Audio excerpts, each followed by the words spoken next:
RCN. Le son de la différence. Full santé mentale sur RCN avec Espoir 54, le CREPSI, la coordination du PTSM 54 et Bipolaire si tu savais. Et bienvenue dans cette nouvelle émission de Full Santé Mentale, l'émission qui, chaque mois, démonte les tabous et détricote les idées reçues au sujet de la santé mentale. Et ce mois-ci, nous allons parler du bien-être chez les jeunes. Jusqu'à 11h, Full Santé Mentale sur RCN. Avec Espoir 54, le CREPSI, la coordination du PTSM 54 et Bipolaire si tu savais. Et quel plaisir de retrouver Marie-Paul Pierrel. Bonjour Marie-Paul. Bonjour Thomas. Ravi de vous retrouver aujourd'hui dans notre studio. Partagé. Je sens qu'à chaque fois on a de plus en plus de plaisir à se voir, Marie-Paul.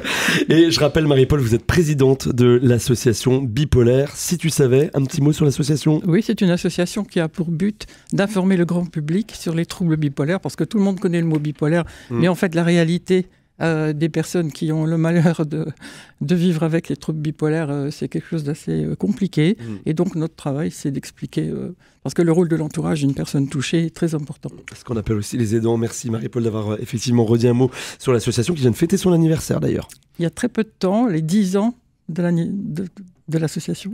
Oui. Et on est toujours donc ravis de vous avoir à nos côtés. À mes côtés également, Roman Gletzer du CREPSI. Bonjour Roman, comment vas-tu ? Salut, ça va bien et toi ? Mais très bien. Le CREPSI, on redit un petit mot rapide. Donc moi je bosse pour l'antenne Lorraine, donc du Centre Ressources Handicap Psychique Grand Est.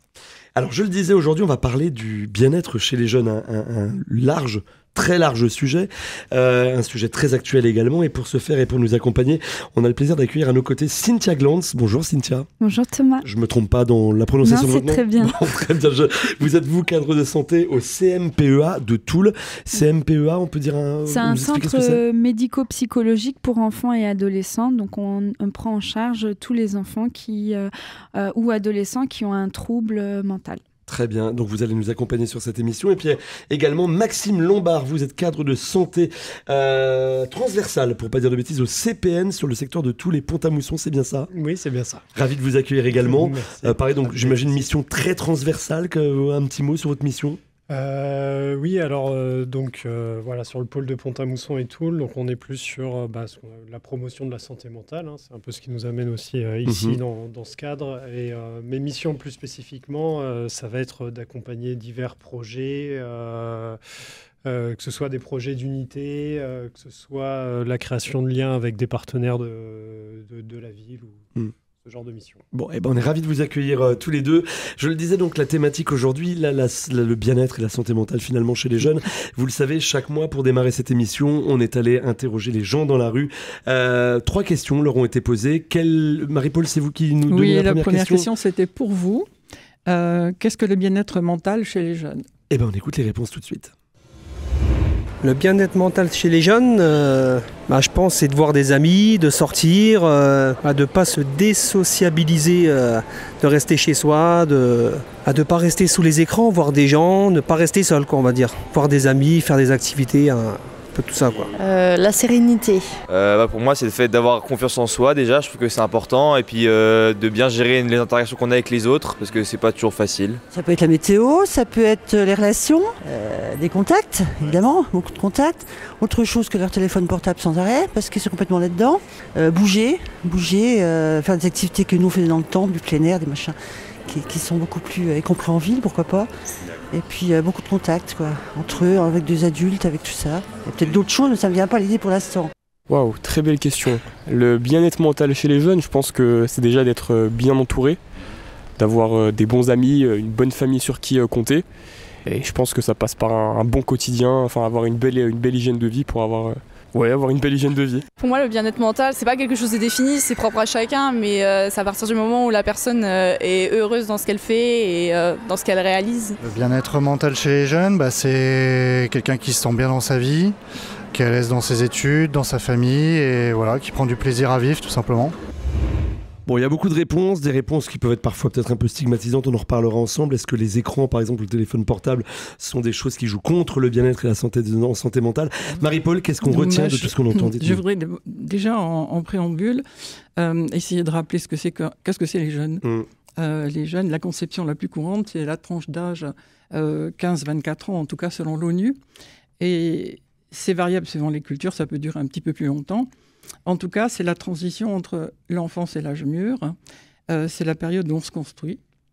Et c'est pour ça que le bien-être mental pendant la jeunesse est important, parce que c'est comme les fondations solides sur lesquelles on va construire sa vie, comme quand on bâtit une maison avec de fondations solides pour éviter des problèmes plus tard.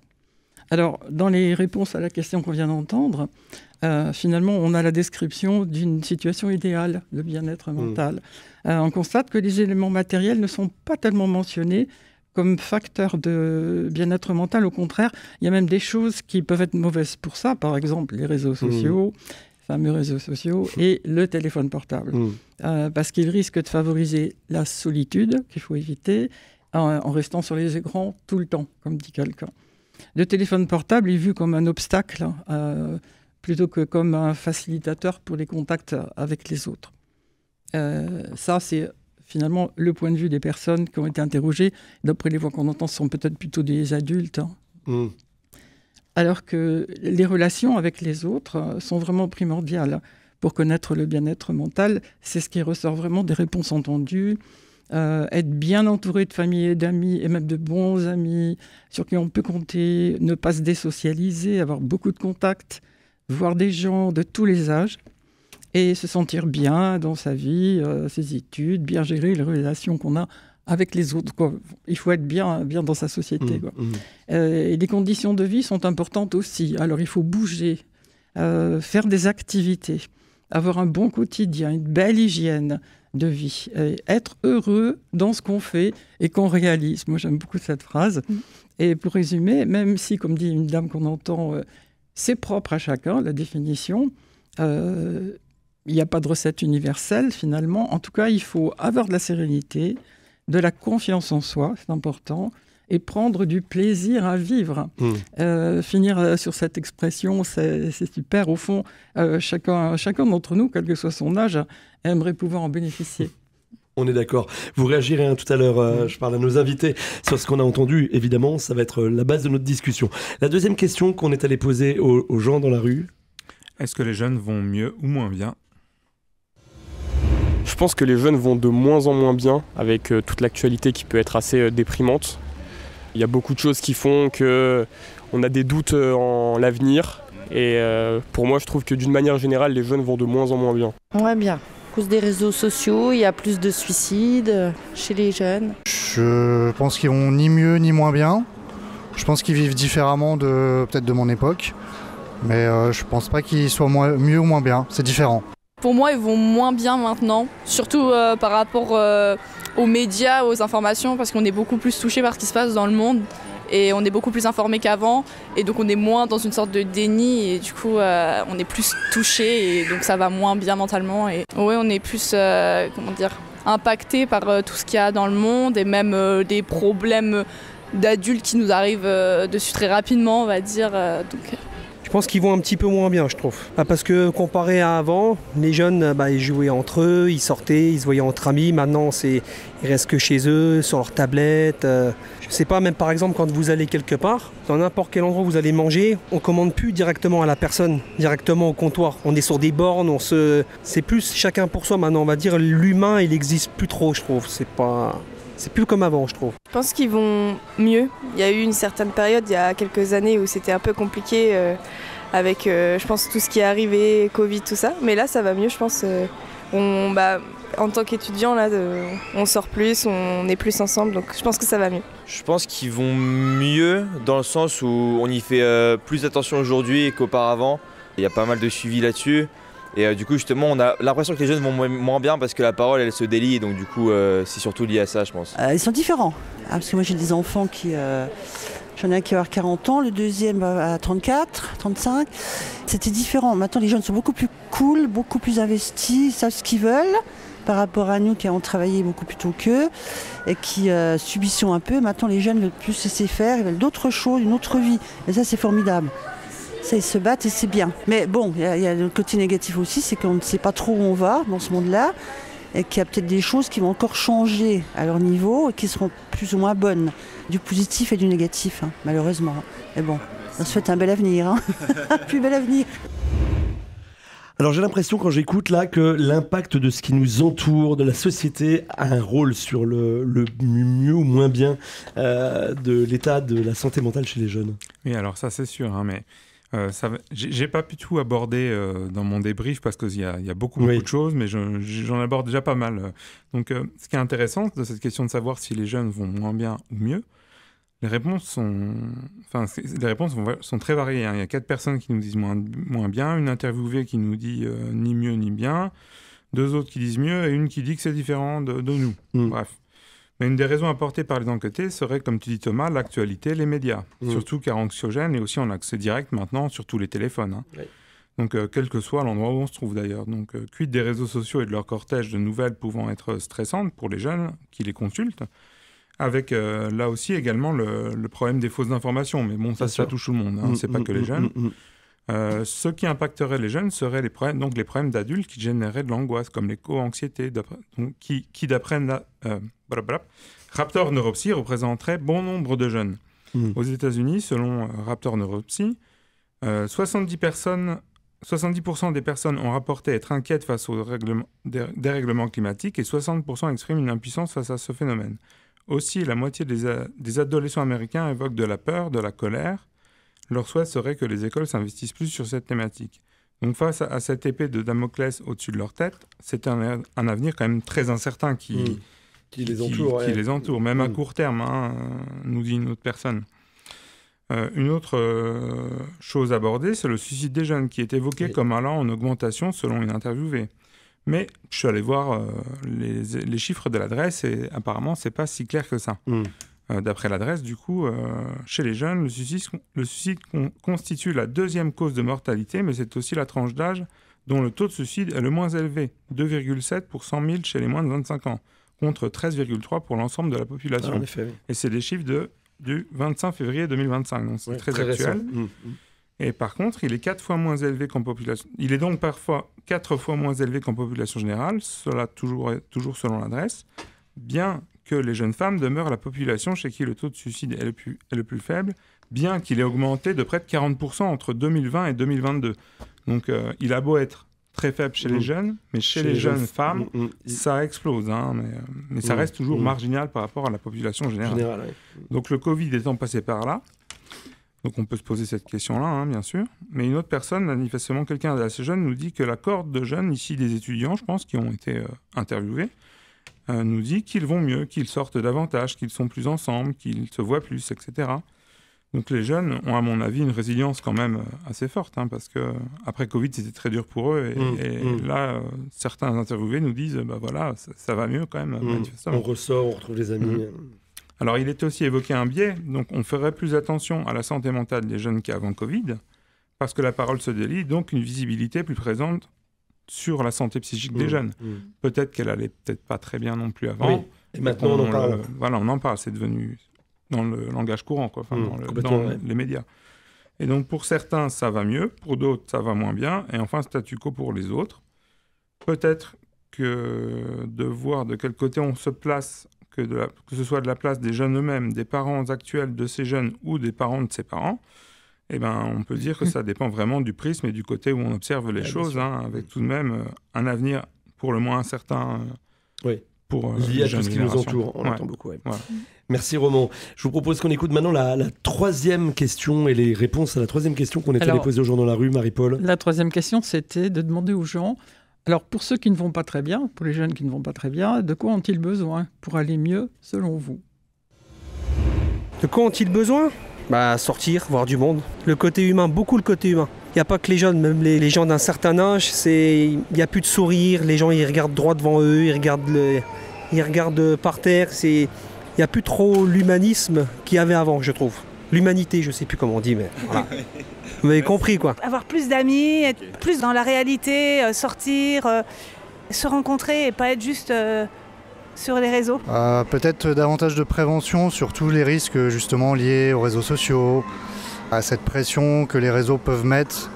Je pense c'est ça, il faudra un peu de prévention à l'école, au collège, pour apprendre à utiliser les réseaux, à s'en méfier, et à être moins dépendant. Peut-être avoir une pression sociale moins forte, on va dire, laisser plus le temps aux jeunes d'arriver dans la vie active, de prendre leur temps et d'éviter de leur mettre la pression sur des choses tout de suite comme le monde du travail ou des choses comme ça. Plus d'écoute des parents et de la société en général. De ne pas rester collé sur le téléphone ou l'ordinateur. Pour aller mieux, je pense que si on avait la réponse, tout le monde dirait mieux, mais non, franchement, je sais pas.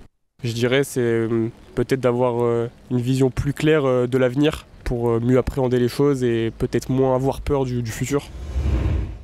Pas mal de réponses, encore une fois, mais les réseaux sociaux, ça revient beaucoup. Ça revient beaucoup. Alors, on en revient en partie dans ce qu'on vient d'entendre, aux réponses à la question 1, sur la définition de la santé mentale chez les jeunes. Ce qui est important, c'est d'avoir une vie sociale développée, d'éviter la solitude, avoir plus d'amis, sortir, se rencontrer, éviter les réseaux sociaux, on y revient. Pour être dans la réalité, ça veut peut-être dire être plus conscient de ce qui les entoure, pour mieux en apprécier les bons aspects, probablement. Donc pour se sentir mieux, il faut déjà éviter ce qui a un impact négatif sur le sentiment de bien-être. Faire de la prévention, on entend faire de la prévention, c'est-à-dire apprendre aux jeunes à gérer les caractéristiques du monde actuel, à savoir les fameux réseaux sociaux, apprendre à s'en méfier, on entend, car les réseaux sociaux mettent beaucoup de pression, la fameuse peer pressure, pression sociale des pairs sur leurs utilisateurs. Il faut aussi apprendre à en être moins dépendant, s'en détacher de ces réseaux sociaux, pour avoir une pression sociale moins forte, c'est-à-dire apprendre à utiliser son propre jugement. Comme le disait une personne interviewée déjà dans la question 1, avoir de la confiance en soi. En somme, tout ça, c'est pour aider les jeunes à devenir des adultes autonomes. Dans les réponses à cette question-là qu'on vient d'entendre, il est question du monde du travail aussi. Plus clairement, il faut laisser les jeunes mûrir à leur rythme, prendre leur temps d'arriver dans la vie active, dit une dame, afin qu'ils puissent réaliser leur potentiel. Et tout ça, ça relève de la responsabilité de la collectivité qui fixe les règles. Du reste, quelqu'un dit que les parents et la société en général devraient être plus à l'écoute. Est-ce qu'on peut dire que les adultes ne sont pas assez à l'écoute ? C'est sans doute une question qu'on va se poser. Ce que vous nous en pensez. Et pourtant, chaque année, depuis 1999, on célèbre le 12 août la journée internationale de la jeunesse de l'ONU. Et pratiquement toute la vie, tous les aspects de la vie des jeunes sont évoqués, avec des plans, des propositions pour améliorer tout ça. Voilà, donc on espère que ça contribuera finalement à terme à renforcer les meilleures conditions de vie possibles pour préserver le bien-être mental des jeunes. Voilà, avoir un meilleur bien-être mental chez les jeunes. On va évidemment rediscuter de tout ça ensemble dans quelques instants. Je vous poserai évidemment la question de savoir pour vous, d'abord, c'est quoi le bien-être mental chez les jeunes ? C'est peut-être la première question qu'il faut qu'on se pose. Je vous propose qu'avant, on écoute Gims. Je crois que c'est vous qui l'avez choisi, ce titre, Cynthia. Oui. Pourquoi ? Je sens qu'il vous met de bonne humeur. Oui, parce que c'est des moments partagés avec mes enfants qui nous rendent joyeuses. Donc, qui font du bien. Voilà, qui font du bien. Et bien on écoute tout de suite Gims avec Ninao sur RCN dans l'émission Full Santé Mentale. 10h, 11h. Full Santé Mentale sur RCN avec Espoir 54, le CREPSI, la coordination du PTSM 54 et Bipolaire si tu savais. Et ce matin, on parle du bien-être mental chez les jeunes avec nos invités. Cynthia Glanz, je rappelle que vous êtes cadre en santé, on dit cadre de santé, pardon, au CMP Enfants. Adolescent, de Toul. Et vous, Maxime Lombard, vous êtes cadre de santé transversale au CPN pour le secteur Toul-Pont-à-Mousson. Alors, puisqu'on parle du bien-être mental chez les jeunes, la première question que j'ai envie de vous poser, c'est vous définiriez ça comment ? Parce qu'on a entendu beaucoup de choses dans les micro-trottoirs, il y a beaucoup de choses qui rentrent en compte. Pour vous, ce serait quoi ? Je commence peut-être par vous, Cynthia. Oui, après on a des définitions un peu pré-écrites par l'OMS où la santé mentale est définie comme un état de bien-être qui permet à chacun de réaliser son potentiel, de faire face aux difficultés normales de la vie, de travailler avec succès de manière productive et d'être en mesure d'apporter une contribution à la communauté. Donc c'est vrai que si on dit ça aux jeunes, effectivement ça semble pas très concret. C'est une belle définition, la Larousse pour eux, mais c'est pas quelque chose qui leur parle dans la vie. Exactement, c'est pas quelque chose qui leur parle. Moi, personnellement, je suis plutôt d'accord avec ce que disait Marie-Paul sur le fait que le besoin de l'un n'est pas le besoin de l'autre. À partir du moment où on arrive à se construire et être autonome dans sa vie future, être capable de prendre des décisions, de ce qui est propre à chacun en fait. C'est la manière dont nous, on se sent. Voilà. C'est quelqu'un disait dans le micro-trottoir d'ailleurs, c'est être heureux dans ce qu'on fait. Exactement. Ça serait une belle définition, en tout cas ça se rapprocherait, oui. Parce que voilà, le côté avec succès et de manière productive, chacun à un moment donné peut contribuer à la communauté, à la société, en fonction de ses capacités propres en fait, finalement, et que chacun a des atouts et des limites, et effectivement c'est l'ensemble qui fait la cohésion de la société. Et puis il faudrait réussir à définir ce qu'est le succès, parce que le succès n'est peut-être pas le même selon qui on est non plus. Exactement. Je me tourne vers vous, Maxime, votre définition à vous du bien-être mental chez les jeunes. De toute façon, on s'appuie sur les mêmes ressources, mais ce qui est intéressant derrière son caractère de définition pure et dure, c'est vraiment qu'elle renvoie à l'individu. En fait, il n'y a pas de pression exercée derrière cette définition, parce qu'elle parle de réaliser son potentiel, donc un potentiel qui va correspondre à la personne, de faire face aux difficultés normales de la vie, parce qu'on considère qu'on est tous confrontés à des difficultés. La notion de normal est intéressante, parce qu'on parle d'événements finalement assez ordinaires. Le fait de travailler avec succès de manière productive, une fois de plus, ça renvoie vers l'individu. Il faut qu'il ait le sentiment, lui, d'être productif dans ce qu'ils font. Donc on n'implique pas de réussir, de faire carrière ou de je ne sais quoi. On implique que lui a un sentiment d'être productif. Et ça renvoie à des traits qu'on a tous en tant qu'humain. Peu importe ce qu'on fait, si on se sent productif, ça vient favoriser une bonne santé mentale. Et le fait d'apporter une contribution à la communauté, une fois de plus, on ne parle pas de ça d'un point de vue politique ou autre, c'est que l'individu a l'impression d'être inscrit dans une communauté et a l'impression d'être important ou considéré dans la communauté, mais communauté qu'il aura choisi, qu'elle soit étendue ou très petite, peu importe, tant qu'il a ce sentiment. Parce qu'on est tous des créatures sociables, on a besoin de communiquer, on se forge aussi par rapport au regard de l'autre, etc. Donc les implications, elles se situent là. C'est ça. J'allais dire, c'est bien beau, c'est dans l'idéal tout ça, mais on a quand même l'impact de ce qui nous entoure, de la société qui nous entoure, ce qu'on nous renvoie aussi du succès ou justement de la communauté. Comment on arrive à se situer personnellement par rapport à ça? C'est difficile aujourd'hui. Nous, adultes, déjà, c'est pas simple, mais quand on est jeune, qu'on sort de l'adolescence, Marie-Paul disait, je crois que les jeunes, c'est 15-24 ans, c'est ça, Marie-Paul? À 15 ans, c'est difficile encore d'accepter qu'on est un individu et qu'on a le droit de ne pas s'inscrire dans quelque chose de sociétal. En fait, finalement, chaque individu crée son propre référentiel par plusieurs sources finalement. Il y a l'éducation qu'on reçoit de nos parents, il y a ce qu'on apprend à l'école, il y a nos lectures personnelles si on a un attrait pour la lecture, on a les discussions qu'on a auprès de nos pères, nos camarades, notre entourage, ceux qui font du sport, il y a aussi prennent des avis sur ce qui se passe ailleurs. Finalement, il y a les médias bien sûr. Donc finalement, chacun crée son propre référentiel en fonction de différentes sources. Et certains auront plus d'impact sur d'autres. Finalement, c'est ce qui crée le caractère unique de chaque personne, en fait, finalement. Moi, j'avais peut-être un truc à te dire. Oui, excuse-moi, Maxime. Bien sûr. C'est une question que je vous pose à tous les deux. Est-ce qu'en fait, aller bien, ce serait, pour un jeune, par exemple, ce serait réussir à se servir de ses ressources pour combattre ce qui arrive et aller mieux, quoi, aller vers du mieux-être, mais en se servant des ressources qu'on a en soi, quoi. Enfin... Alors, pour rebondir, si on parle d'aller bien, il ne faudrait pas avoir à combattre. C'est-à-dire que les ressources permettent, on va dire, d'assimiler ou de passer à côté les difficultés qui peuvent se présenter.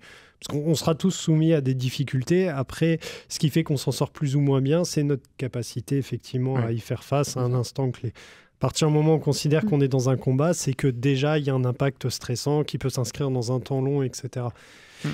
Et finalement, juste pour revenir aussi à ce que vous disiez avant, il y a un sujet sur les jeunes vont forcément être confrontés à un climat social qui va exiger un certain nombre de choses d'eux et qui véhicule certaines idées de réussite.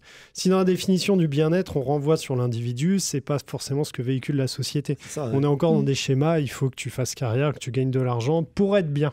On est encore dans des formes d'injonction au bonheur, d'ailleurs, où on implique qu'il faut tout le temps être heureux, etc. Ça, c'est encore des tendances qui sont extrêmement anxiogènes, en fait. Sauf que chez le jeune, en fait, on a cette confrontation de la définition de ce qui sera sa personnalité, de ce qu'il veut faire dans la vie, et cette confrontation avec ce que la société essaye de faire passer, lui met comme pression. Et en fait, il y a tout un enjeu de réussir à passer outre cette pression pour se structurer suivant ce que lui veut. Mais est-ce qu'il ne faudrait pas développer un peu ce que veut dire productif dans la définition que vous avez donnée tous les deux? Oui. Parce que productif, pour certains, ça va être créer quelque chose de matériel, d'autres, ce serait immatériel, etc. Donc, chez chaque adolescent ou jeune adulte, ça va être différent, quoi. Enfin, oui. De ce qu'on entend. Puis moi, j'entends peut-être pas de la même manière que vous deux ce que veut dire productif.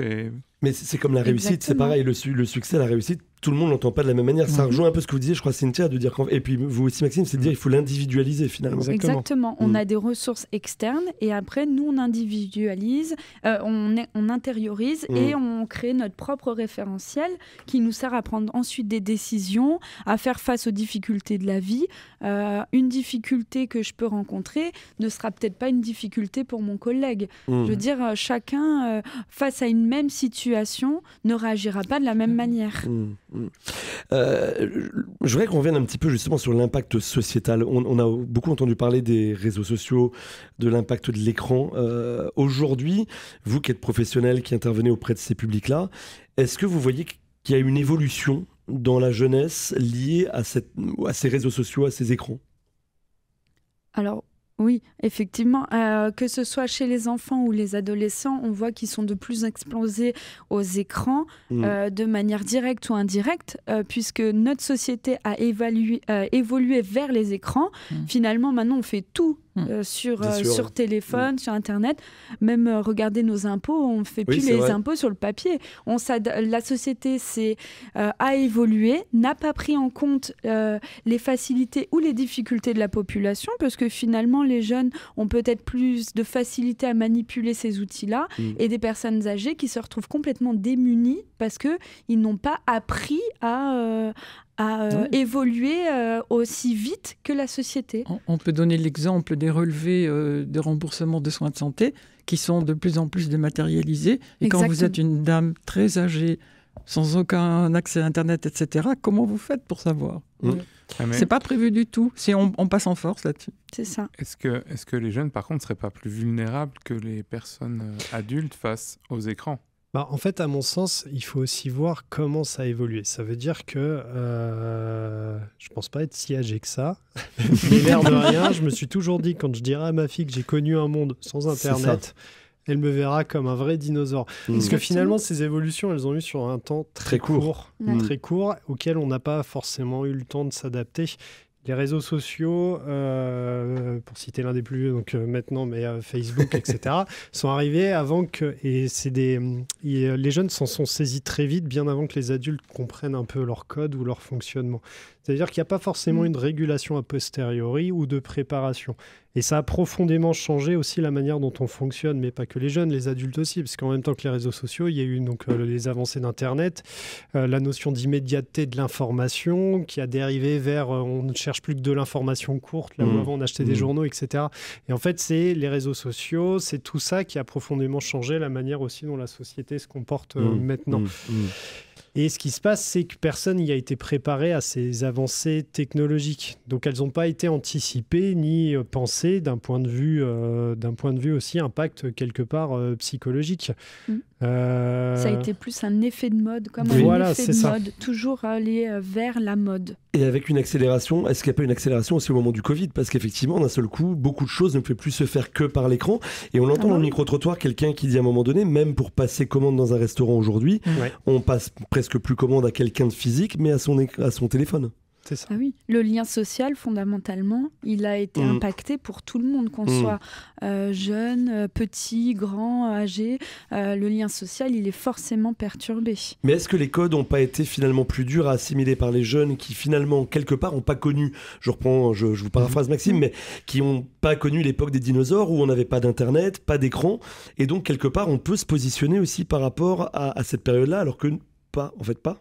Non, parce que c'est ce qu'ils ont toujours connu. Ça a été effectivement leur quotidien. Ils sont nés avec ce mode de fonctionnement, en fait. Ce qui peut arriver, c'est aussi ça, c'est qu'il y a eu une structuration autour de ça. Je veux dire, en tant qu'être humain, on a un cerveau qui a une capacité à s'adapter à ce à quoi il est confronté. Le fait de vouloir une information, mais de ne pas l'obtenir immédiatement, on a été conditionné au fait qu'on veut une information, on va chercher une encyclopédie, ça prend du temps, ça coûte de l'énergie, c'est un investissement. Maintenant, ceux qui sont nés, entre guillemets, avec Internet, ils veulent une info, téléphone, etc. Oui. Et donc, par contre, s'ils se retrouvent dans la situation où ils ne sont pas en mesure d'avoir une information, ça va en opposition avec leur fonctionnement habituel. Nous, ça nous renverra un fonctionnement ancien, donc ce sera moins difficile à accepter. Tandis que eux, ça va en confrontation directe avec ce à quoi ils sont habitués au quotidien, ce qui peut déclencher une forme de mal-être ou de frustration moins bien gérée, mais pas, c'est pas formulé comme une critique, c'est simplement parce que ils n'ont pas été habitués à la gérer de telle manière. Et d'où la question, finalement, on l'entend d'ailleurs, quelqu'un qui dit peut-être il aurait fallu prévenir ou mettre en place des choses pour permettre aux jeunes d'être formés, parce qu'en fait, finalement, ces outils-là, il faut savoir les utiliser, quoi. Exactement. Après, il y a des choses qui commencent à évoluer dans les collèges, puisque maintenant, les centres de documentation font justement des cours, des formations sur l'utilisation des réseaux sociaux, d'Internet, les limites, comment on l'utilise, les sujets sur quoi il faut être vigilant. Donc, je pense qu'on évolue tardivement par rapport à l'arrivée massive d'Internet, des réseaux sociaux, mais en tout cas, on essaye de trouver des adaptations pour, entre guillemets, limiter la casse, on va dire, et puis justement réarmer ces jeunes pour la suite. Donc là, on voit un peu quelque chose qui peut avoir un impact un peu négatif sur le bien-être de la santé mentale, en santé mentale chez les jeunes. En revanche, on entend des gens qui parlent pour mieux aller, l'hygiène de vie, bouger, voir du monde, qu'est-ce que vous en pensez vous-même? Est-ce que c'est ça, les ingrédients pour le bien-être en santé chez les jeunes? C'est des ingrédients qui sont assez généraux, mais qui sont effectivement des bons ingrédients. Mais ça, c'est valable que ce soit pour les jeunes ou que ce soit pour tout le monde. Le respect d'avoir une bonne hygiène de sommeil, une bonne hygiène alimentaire également. Il y a plusieurs études là qui viennent et qui prouvent aussi qu'il y a un impact direct sur notre alimentation et notre santé mentale. Après, ça, c'est des perturbations. Si on doit faire un parallèle avant-après, c'est des perturbations que tout le monde a traversées au même âge, mais ça reste des bonnes règles d'hygiène. Après, l'activité physique, effectivement, de fait, on en fait moins parce que moi, je ne suis pas ancienne non plus, mais j'ai connu où on s'amusait dehors, où on courait et finalement, on était toujours soumis à de l'activité physique. C'était indirect, c'était pas vraiment le sport comme on l'entend aujourd'hui, mais en tout cas, l'activité physique, elle était quand même là. Faire des tours de vélo, c'était amusant. C'est vrai qu'aujourd'hui, ça amuse peut-être moins les jeunes d'aujourd'hui. Et du coup, il faut effectivement voir comment on peut trouver une alternative pour qu'ils puissent quand même maintenir ce bel Maxime, vous vouliez réagir? Oui, parce que quelque part, je me dis, là, on parle et on cible les jeunes, mais avant les jeunes, il y a aussi également les parents. Et cette bascule, elle s'exprime aussi chez les parents. Quand on parle que la population est de plus en plus sédentaire, moins mobile, fait moins de sport, etc., forcément, on a des jeunes qui se structurent aussi suivant ces schémas-là. Parce que tout ça, c'est des modèles qui sont transmis, en fait. Qui sont transmis. Et donc, si on a cette habitude ou si on a des cultures, parce que si on est encore dans des systèmes où on a des parents qui organisent des sorties vélo régulières, etc., c'est des modèles qui sont inculqués chez des jeunes qui, en toute logique, continueront de les pratiquer a posteriori. Mais ce glissement, il s'exprime quand même et à plusieurs niveaux. Est-ce que c'est toute classe confondue que vous observez ça ou classe sociale confondue, cette bascule vers la sédentarité? Je ne sais pas. C'est une très bonne question. Parce que justement, après Covid, il y avait eu un truc qui disait que justement les jeunes se remettaient au sport, les adultes se remettaient au sport. Il y a beaucoup d'activités physiques qui étaient en train de... Les clubs de sport et de foot et de basket se remettaient à avoir du monde. Après Covid, le badminton, etc. Et je me demandais du coup si c'était toute classe confondue. Parce que peut-être que c'est une partie des gens et peut-être pas tout le monde non plus. Après, moi, je mettrais quand même un bémol à ça parce que finalement, pendant le Covid, on avait quand même accès à beaucoup de contenus, influenceurs, Instagram, etc. Et finalement, c'est devenu comme une mode où on fait son sport devant la caméra et qu'on se donne des défis, des choses comme ça. Donc, effectivement, peut-être que l'après-Covid a fait que finalement, ça a continué dans ce sens-là parce que, de fait, on était sédentaire à la maison. Mais si je reviens sur un certain nombre de choses qu'on vient de se dire, j'ai quand même l'impression que le rôle des parents au départ est important aussi pour construire une bonne santé mentale à ses enfants. De bonnes bases solides. De bonnes bases, ouais. Oui, effectivement. On est sur le principe dans la parentalité, de donner les clés. On parlait, je prends l'exemple dans la définition, faire face aux difficultés normales de la vie. Les enfants vont se structurer. Alors, Cynthia l'avait dit au tout début, il y a plusieurs paramètres. Il y a la société, il y a les groupes sociaux, il y a l'école, etc. Mais évidemment, il y a aussi l'éducation qui joue un rôle important, mais pas qu'important, essentiel.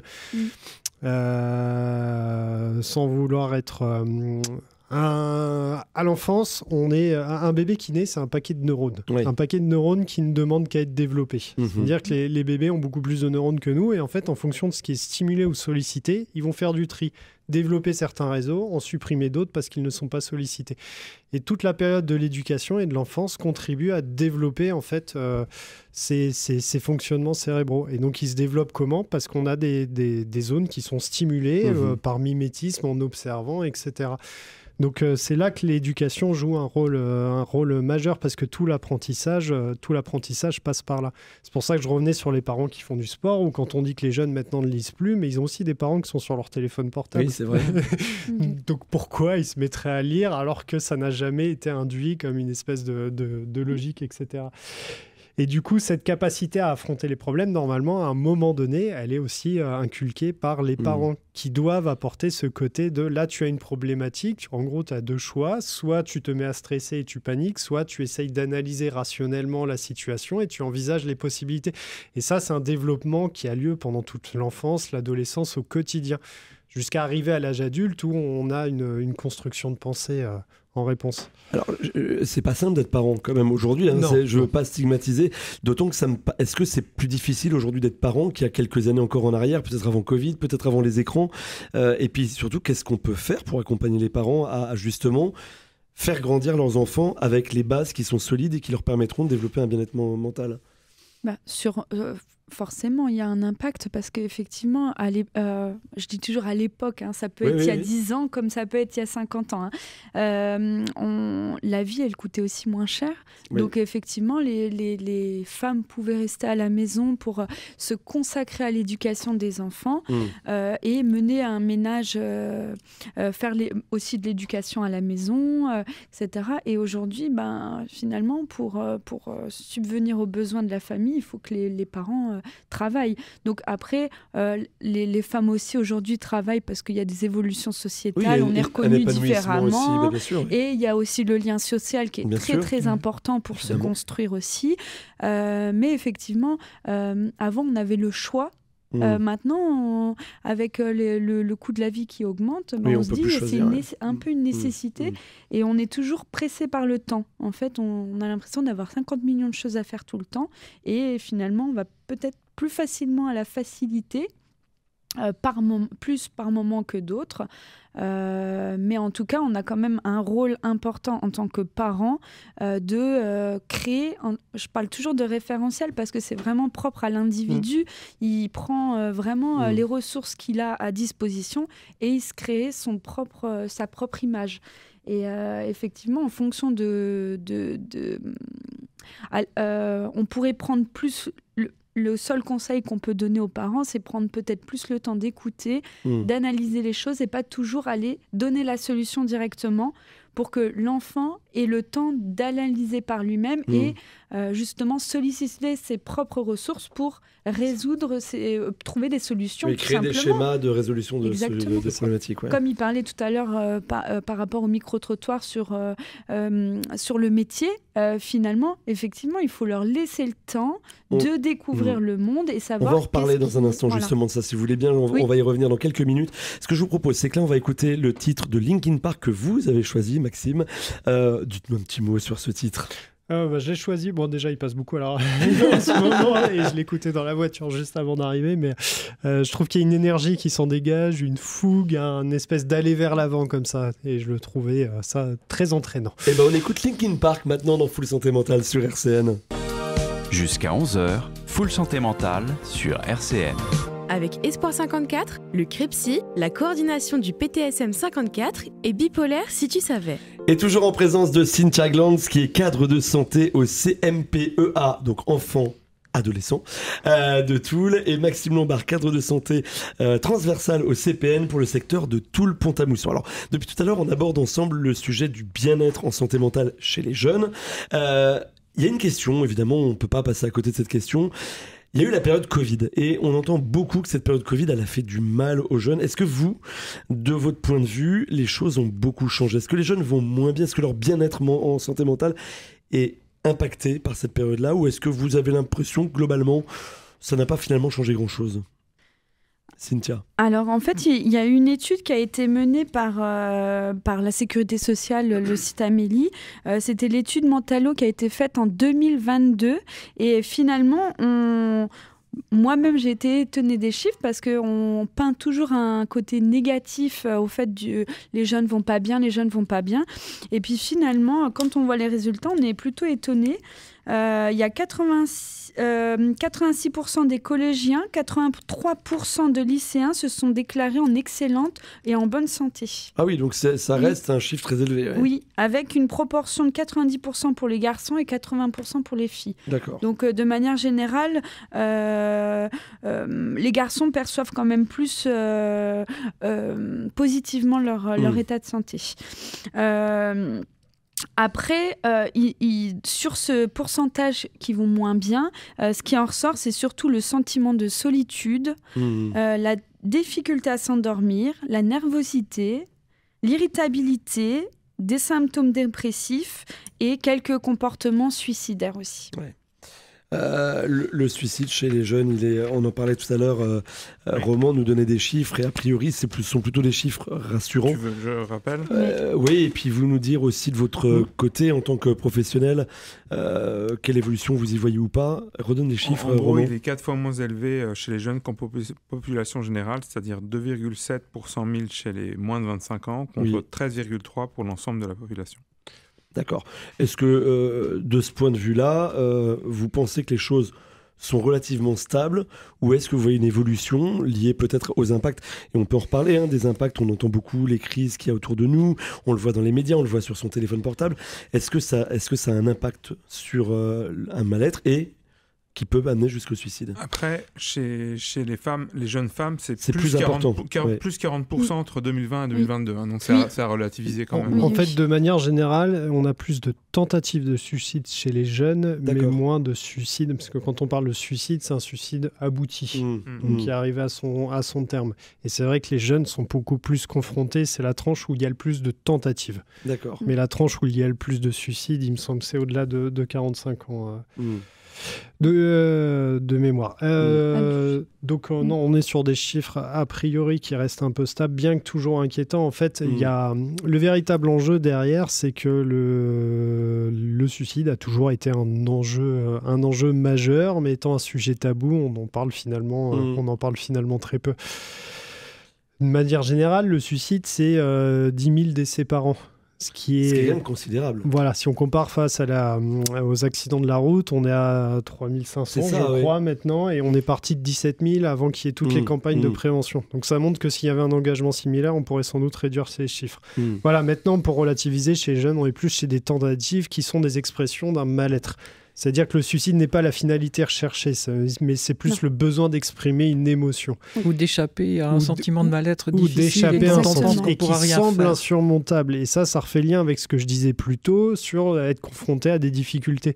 Je parlais du développement du cerveau, c'est pendant l'adolescence. Je parlais un moment d'apprendre à relativiser, à rationaliser, etc. Et c'est pendant l'adolescence qu'on développe nos capacités psychiques, mais d'un point de vue neuronal, qui nous permettent d'accuser l'émotion et de la rationaliser. Ce développement a lieu pendant l'adolescence en s'appuyant sur déjà de la confrontation à l'émotion brute et directe. Mais du coup, comme on n'a pas forcément ces ressources psychiques, la tentative de suicide peut être une expression face à une émotion qui apparaît insoutenable. Juste un point rapide pour revenir sur le Covid, il y a toujours la question qui se pose où en post-Covid, on a vu une augmentation de tout ce qui était troubles anxieux, troubles dépressifs d'un point de vue statistique. Mais c'est aussi parce que finalement, on s'est retrouvé à court de moyens de quelque part meubler une détresse psychique. Quand on va pas bien, le premier réflexe, c'est d'aller voir du monde. Des fois, ça nous aide à aller mieux et des fois, ça vient aussi un peu différer le sentiment de mal-être. Dans le Covid, tout le monde s'est quand même relativement retrouvé tout seul ou face à lui-même et face à ces problématiques qui ne pouvaient plus être masquées par une quelconque activité. Pardon, vous vouliez, je voudrais, juste avant qu'on continue, mais revenir sur les tentatives de suicide, reprécisons quand même que c'est vraiment important de les prendre très au sérieux, quoi qu'il arrive. Ah oui, exactement, il faut consulter des professionnels. Il y a même le numéro... Le 3114. Le 3114 qu'il faut rappeler aux jeunes, vraiment, s'ils éprouvent ne serait-ce qu'un mal-être, le dire. Oui. À toute personne qui pourrait l'accompagner, l'aider pour eux-mêmes ou pour eux-mêmes ou quelqu'un d'autre. Pour eux-mêmes ou pour autrui. Ce que j'allais dire. Et puis, pour connaître un petit peu le 3114, il faut patienter au téléphone, rester jusqu'à ce qu'on réponde. Ça peut être un peu long, mais vous avez toujours des très bons conseils au 3114. Je sais qu'il y a des horaires qui sont plus difficiles que d'autres, mais c'était bien de le repréciser. Pardon, je vous ai coupé, mais je voulais quand même qu'on revienne là-dessus. Ça me paraissait important. Non. Et c'est en plus absolument essentiel parce que la tentative, le mal-être, il est absolument réel derrière. Il y a une idée reçue qui dit que les jeunes vont faire ça pour attirer l'attention. C'est absolument et complètement faux. Et dans les études qui ont pu être faites à ce sujet, c'est un critère qui ne ressort jamais. Toute tentative doit être prise au sérieux. Très au sérieux. Et même si on est sur une tentative à un instant clé, la suivante peut être... Enfin bref, donc toujours la considérer. Voilà. Elle peut mener au suicide à l'arrivée, donc à une tentative malheureusement réussie. Exactement. Donc bien considérée. Du coup, oui, pour le Covid, on a aussi la question qui se pose, c'est aussi est-ce que le Covid nous a pas renvoyé face à notre santé mentale, justement, parce qu'on pouvait plus, et que de fait, on a commencé à la considérer, et que de fait, on s'est rendu compte qu'on n'allait pas aussi bien qu'on le croyait. Parce qu'on parle d'une augmentation de plus de mal-être chez les jeunes, etc. Mais finalement, ces jeunes qui vont pas bien maintenant, est-ce que ce ne sera pas des adultes qui iront bien plus tard parce qu'ils se confrontent à leurs problématiques, parce qu'on parle quand même plus de santé mentale à l'heure actuelle. J'allais vous dire, il y a aussi peut-être ça, c'est qu'aujourd'hui, parler de santé mentale, c'est un peu moins tabou aussi qu'avant le Covid. On dit plus facilement, ah tiens, je vais voir mon psy, qu'on le disait avant. Avant, on disait, je vais voir un médecin, quoi. Maintenant, on entend beaucoup plus facilement, je peux pas, j'ai psy, quoi. Et ce qui est plutôt, moi je trouve ça plutôt très positif. Tout à fait. Malheureusement, on arrive déjà au terme de cette émission, mais j'aimerais quand même qu'on puisse se donner peut-être quelques ressources. Est-ce que je suis parent de jeune ou je sens qu'il y a un mal-être, ou bien je suis jeune et je me sens pas dans un bien-être? Qu'est-ce que je peux faire? Qui je peux aller voir? Est-ce que peut-être, Cynthia, vous aviez quelques infos à nous donner là-dessus? Alors déjà, les jeunes peuvent s'adresser à leurs parents, à un membre de sa famille en qui il peut avoir confiance. Pour les professionnels de santé, il existe les CMP, les maisons des adolescents aussi qui ont ouvert. Dans les collèges, il y a quand même aussi beaucoup de ressources. Les infirmières scolaires, tout adulte travaillant dans le collège, le lycée, qui pourra relayer et apporter une aide. Aujourd'hui, les professionnels dans les écoles sont aussi de plus en plus formés à la santé mentale pour le repérage. Pour les jeunes, parce qu'on en a très peu parlé, mais c'est vrai que le harcèlement et le cyberharcèlement sont aussi très, très compliqués et de plus en plus visibles, faciles aussi. C'est aussi des attaques faciles, des violences.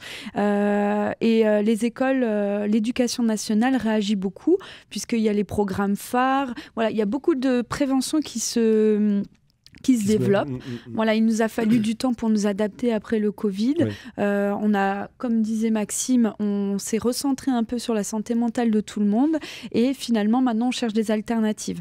Donc voilà, auprès des jeunes, en tout cas, il y a des ressources. Au niveau national, il y a aussi beaucoup de choses qui se sont faites. Donc j'invite tout le monde à aller voir Santé publique France. Il y a des vidéos sur le Feel Good qui donnent des vidéos pédagogiques sur le bien-être des jeunes. Il y a Fil Santé Jeune aussi, avec le service anonyme et gratuit où on peut avoir de l'aide aussi. Sur le site Amélie, pareil, on nous donne beaucoup d'idées pour les jeunes. Le Psycom, bien sûr. Et je voulais aussi profiter d'une minute pour parler des SISM. Oui. Donc, c'est les semaines d'information en santé mentale qui sont présentes tous les ans. Donc, cette année, c'est du 6 au 19 octobre, où le thème, c'est « Pour notre santé mentale, réparons le lien social ». Donc, ce qui est important à retenir, c'est le réparons. Oui. Donc, ça veut dire qu'à un moment donné, quelque chose a été... rupture de lien. Voilà, exactement. Donc, voilà, là, actuellement, on travaille justement... à créer des actions justement pour sensibiliser le grand public. Et bien, ce que vous ferez, vous nous laisserez toutes ces ressources qu'on mettra sur la chaîne YouTube de RCN en lien à la vidéo de cette émission que je vous invite à réécouter si vous n'avez pas pu tout entendre. Nos échanges ont été passionnants, malheureusement trop courts. Je suis sûr qu'on aurait eu des tas de choses encore à se raconter. Moi, je voudrais juste finir aussi en rappelant qu'il y a le premier secours en santé mentale qui existe et dans une version pour les jeunes, Marie-Paul, et qu'on ne peut que vous inviter nombreux à suivre cette formation qui peut aussi permettre de détecter, d'aider à accompagner des jeunes vers des professionnels ensuite. C'est une formation au premier secours en santé mentale pour les personnes qui sont en contact avec des jeunes. Avec des jeunes. Donc on vous invite vraiment, si c'est le cas, à ce que vous puissiez la faire, faites-la. Voilà, c'était très important. Merci beaucoup Cynthia Glantz. Je rappelle que vous êtes cadre de santé au CMPEA, qui veut dire enfants et adolescents à Toul. Maxime Lombard, vous êtes cadre en santé transversale au CPN sur le secteur de Toul-Pont-à-Mousson. Merci à vous deux de nous avoir accordé de votre temps ce matin. Merci évidemment beaucoup Marie-Paul et Roman. Toujours un plaisir d'être à vos côtés. Et puis merci à Laura pour la technique de cette émission. On vous souhaite une très belle journée. On se retrouve le mois prochain pour un nouveau Full Santé Mentale. RCN, www.rcn-radio.org